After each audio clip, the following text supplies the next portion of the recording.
And now I'm going to click the add blocks on the left hand side, click custom code, and I'm going to drag it onto the body of my page and move this out of the way.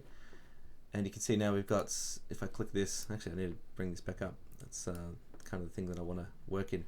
I'm going to change that from a floating palette to a fixed palette.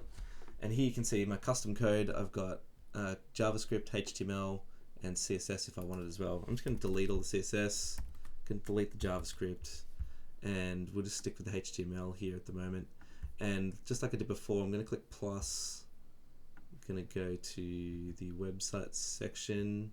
Accidentally added that to the footer. That's not what I wanted. Put it in the main page, put the custom code inside there, and now we're cooking with gas because I can put my HTML in here. Just refresh here. There's my HTML.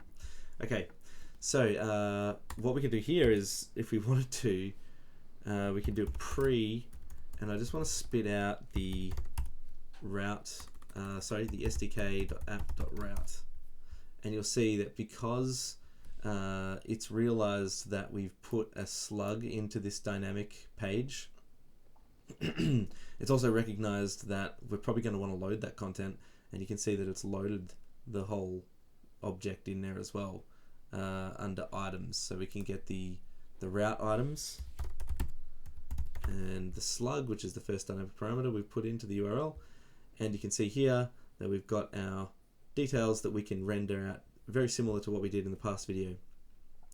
So if I want to put a h1 for the name, I can put sdk.app.route.items.slug.title, and you'll see, put that at the top there, we get our h1, and then I can put h5 sdk.app.route.items.slug.data.weight class, and you can see it's a flyweight.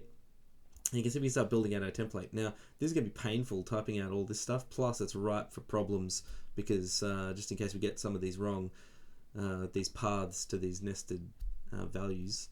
So let's go up here and we'll use the power of view 3 to create a computed property, and we'll just call this the fighter, and we'll return this.sdk.app.route.items.slug, and then down here, instead of writing out all of this stuff, which is very verbose, we can just write fighter.title.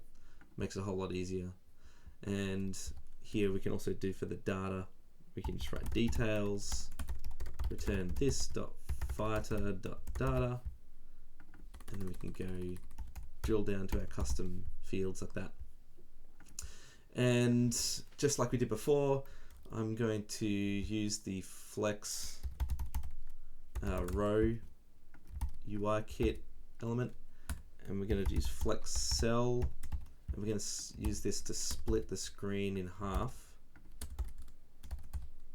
Flex cell, and I want to put the details of the fighter on the right hand side, and then just like before, we're going to use that image tag. I want to stick the image of the fighter on the left hand side, so the image is details.photo, I think it was, yep.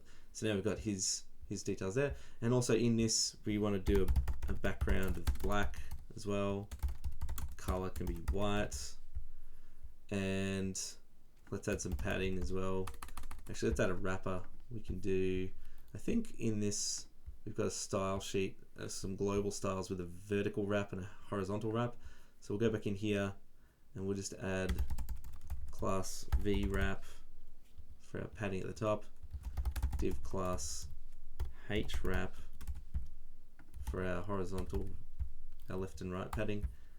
And how's that looking? Oh, actually we've already got that inside our website section, so we don't need that. My mistake. We've already got the padding. So instead of the background color being black there, we'll actually add that style to the section above, which means it'll be fully across that whole section there. And I guess here we could add the bio. I don't think I typed in a bio, but details.biography, and that's I think rich text HTML, so we use the vhtml tag here, and we'll just add details.biography, and let's spit out something cool to show the stats. So we can use another flex row for this, I think. I love Flexbox, it's great. So we'll do wins, losses, punches. Get rid of the pre, if I can get that right. So the wins would be details.statistics, and again that's going to get painful, so let's write a computer property for that. We'll return this.details.statistics, so we can just write stats now. Stats dot what was it, wins by knockout. Where was it? Stats dot wins by knockout. Wins by submission. Where was that? It's by submission. It's the other one. First round finishes.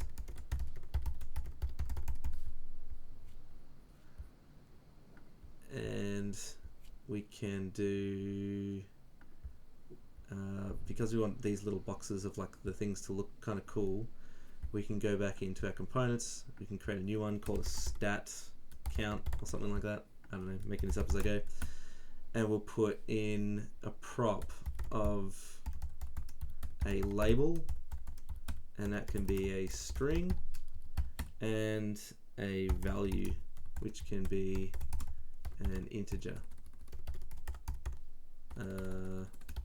number. So we'll do up here div class, well, we could do a h5 or something like that, and do our label, and then we can do our number. We can spit out our value, and we can do h5 text transform, oops, uppercase, and we've got our stat count thing over here, so we'll go over here and put our stat count tag, and do label equals wins by knockout, and the value was stats.wins by knockout. You see the preview's trying its hardest to keep up with me. Okay, and then we can do our wins by submission, first round finishes,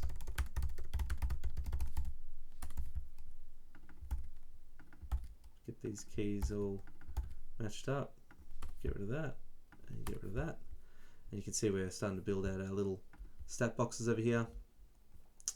And here we can do our dot number, font size 3em. See if that's, is that working? Okay. And then our font size for the H5 can be tiny, and I think we just want text align center for the whole thing as well. There we go. And maybe what we'll do is add the background, just a bit of white, so do white 0.1, do padding 1em, maybe a little border radius, and with our flex row over here, I'm just going to add gap, to add a little bit of a gap between the three things, and 3em might be a little bit too big. Let's just make it that, and make this really small, and we can get rid of our pre tag over here, and now we've got kind of our main page. So We can also add headers and navigation and all that kind of stuff, which we can do in another video. But if we go back to our home page, now we can click each one of our guys and we can go back to the home page. Yep. And I think it's going to get annoying doing this, so what I might do is put a where are we? Got a header of some sort. I think there's a header. Yep. We'll put a header up here and we'll add a horizontal menu. The horizontal menu can be our primary menu, which has our home link there. So now we can click home, and we can obviously design this to look much cooler as well. Now this page as well, what does it look like when we're...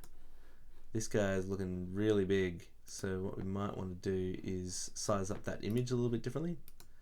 So we can put a max width on this. Maybe, actually we'll put a max width on the photo. So we'll do UX image, max width can be 400 pixels. Maybe we'll do 300 pixels.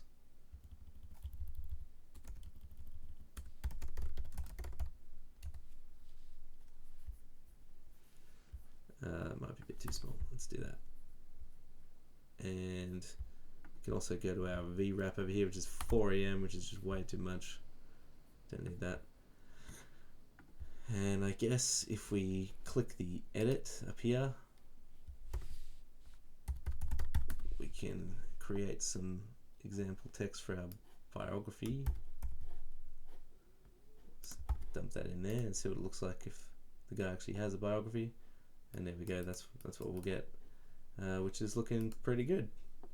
So yeah, the next thing we can do is start building out the rest of our page and go from there.